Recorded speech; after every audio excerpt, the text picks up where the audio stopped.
So, in this lecture, we are going to draw here some important aspects regarding outbreeding devices.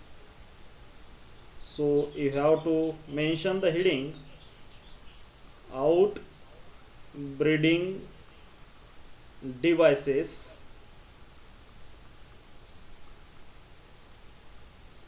in bracket contrivances.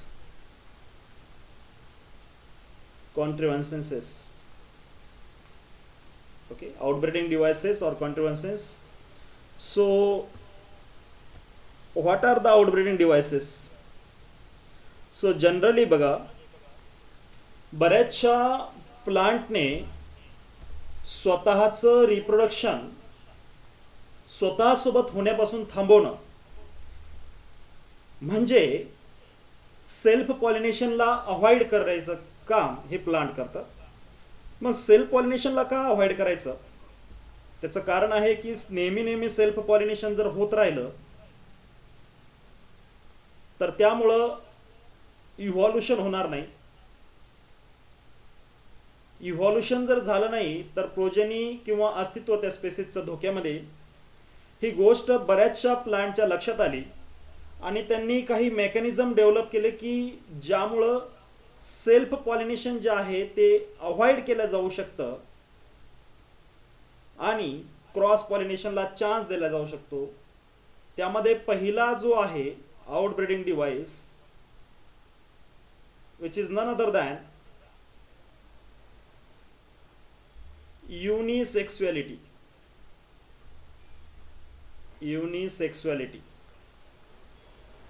Okay, so unisexuality मध्ये काय आहे की प्लांट्सनी काय केलंय की स्वतःच्या बॉडीवरती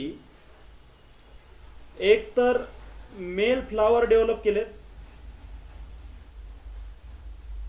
किंवा फिमेल फ्लावर त्या ठिकाणी डेव्हलप करून घेतलेत. याच्यामुळं काय होतं की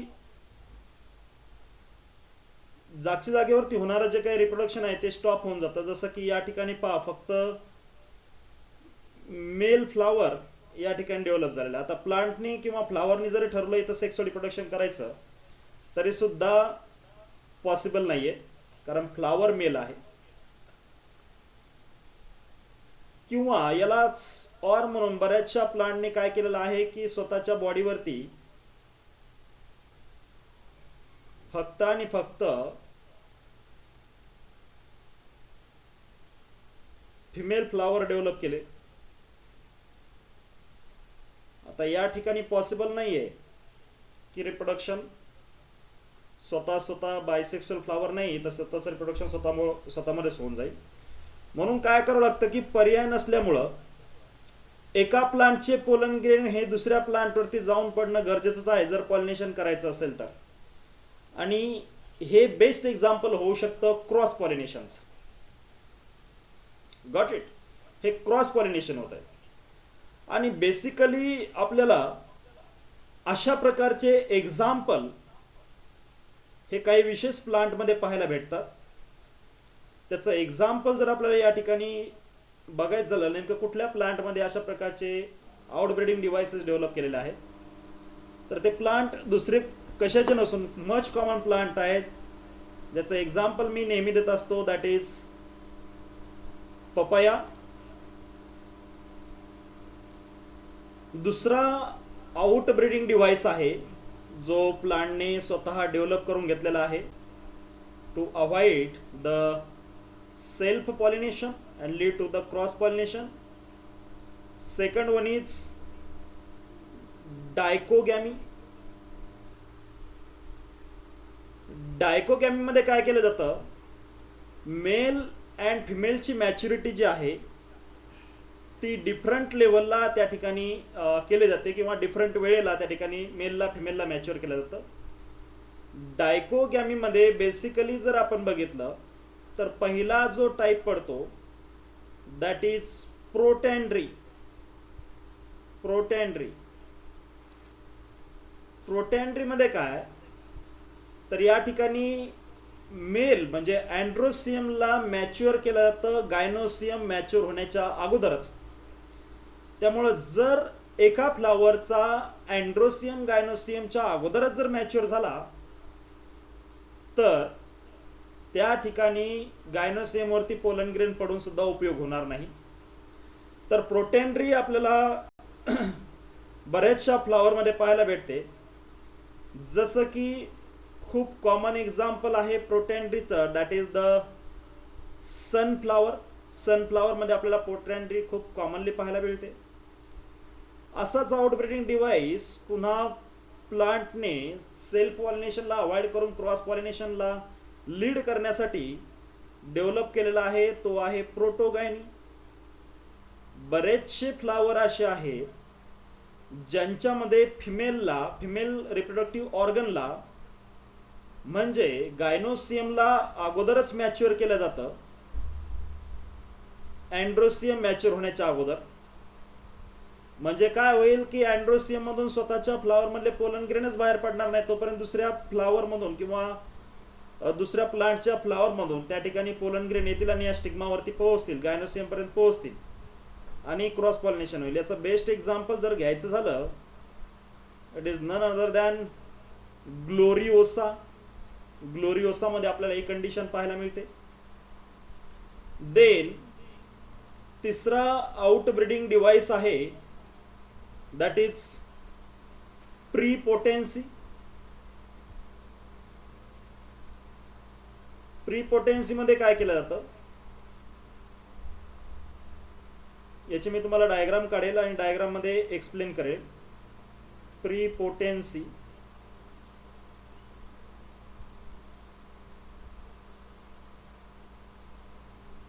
या ठिकाणी डायग्राम काढतो आहे मी स्टिग्माची.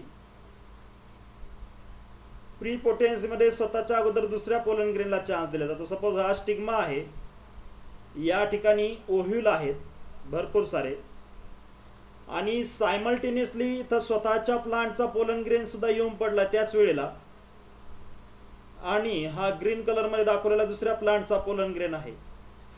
तर काय केलं जातं की हे गायनोसियम अशी कंडिशन फेवरेबल करून देतं की स्वतःच्या प्लांटचा पोलन ग्रेन जर्मिनेट होण्याच्या अगोदर दुसऱ्या प्लांटचा पोलन ग्रेन जर्मिनेट करण्यासाठी कंडिशन फेवरेबल करून देतं.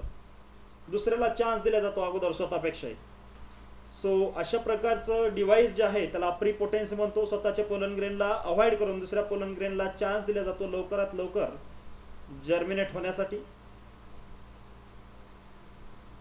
देन फोर्थ नंबरचा आउट ब्रीडिंग डिव्हाइस आहे ज्याला आपण म्हणतो हेटेरोस्टायली, और it is also called as heteromorphy. Heterostyly किंवा हेटेरोमॉर्फी हे दोन्हीही आउट ब्रीडिंग डिव्हाइसेस म्हणजे सेम आहे. नाव वेगळे झाले म्हणून काय ते वेगळं होणार नाही. पण कंडिशन काय पहा, मी या ठिकाणी दोन फ्लावर मध्ये दोन डायग्राम मी तुम्हाला एक्सप्लेन करेन. या ठिकाणी एक फ्लावर काढतो आहे, या ठिकाणी एक फ्लावर काढतो आहे, आणि तुम्हाला लक्षात येऊन जाईल नेमकं काय कंडिशन आहे. तर so this are the calyx of the flower, आणि या कॅलिक्स मध्ये या फ्लावर वरती असणारे अट्रॅक्टिव्ह साठी बनवलेला दुसरा second floral whorl that is called as corolla, जो या फ्लावर मध्ये सुद्धा आपण दाखवत आहोत. पहा काय केलं जातं की वेगळ्या वेगळ्या पोझिशनला अँड्रोसियमची हाईट वाढून ठेवली. पहा या ठिकाणी वेगवेगळ्या पोझिशनला वेगवेगळ्या सेक्स ऑर्गनला ठेवलं जातं, आणि गायनोसियम मात्र छोटालेच. म्हणजे या छोट्या गायनोसियम वरती या अँड्रोसियमचे पोलन ग्रेन पडण्याचे चान्सेस कमी होऊन जातात. किंवा काही काही प्लांट मध्ये काय केलं जातं, स्टिग्माची हाईट एवढी वाढवली जाते की अँड्रोसियमने ठरवलं तरी सुद्धा तिथपर्यंत पोहोचू शकत नाहीत, म्हणजे यांचे पोलन ग्रेन इथं पळू शकत नाहीत. कसंही करून सेल्फ पॉलिनेशन अवॉइड करायचं आहे. Heteromorphy. Then second last outbreeding device आहे. नंतर आपलं लेक्चर स्टॉप होणार आहे. 5th number, that is called as hercogamy.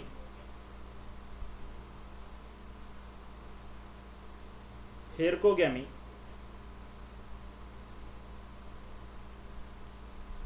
आपण पहिल्या दोन्ही यांचे एक्झाम्पल दिलेले नाही आहेत. सो प्रीपोटेन्सीचं एक्झाम्पल आपल्याला पाहायला मिळतं. बेस्ट एक्झाम्पल जे आहे प्रीपोटेन्सीचं ते आहे ॲपलचं प्लांट. स्वतःच्या पोलन ग्रेनपेक्षा दुसऱ्या पोलन ग्रेनला जास्त आणि लवकर चान्स दिला जातो. ॲपलमध्ये आपल्याला प्रीपोटेन्सी पाहायला भेटते. तर हेटेरोस्टायली जी आहे ती आपल्याला कॉमनली पाहायला भेटते प्लांट प्रायमुलामध्ये. Okay, now we are starting with herkogamy. हेरकोगॅमीचं बेस्ट एक्झाम्पल आहे, तुम्ही सुद्धा बघू शकता, कॅलाट्रॉपिसचं प्लांट, ज्याला मराठीमध्ये रुई किंवा रूट म्हणतो. हनुमानाला माळ घालण्यासाठी ज्या फ्लावरचा यूज केला जातो त्याला कॅलाट्रॉपिस म्हणतो आपण. कॅलाट्रॉपस म्हणजे काय केलं जातं पहा, इथं मेलही तयार आहे रिप्रोडक्शनसाठी आणि फिमेलही तयार आहे. पण असं असताना देखील, मी आता फक्त डायग्रामॅटिक स्ट्रक्चर काढतोय, असंच असेल असं काही नाही, बट इट इज 100% ट्रू.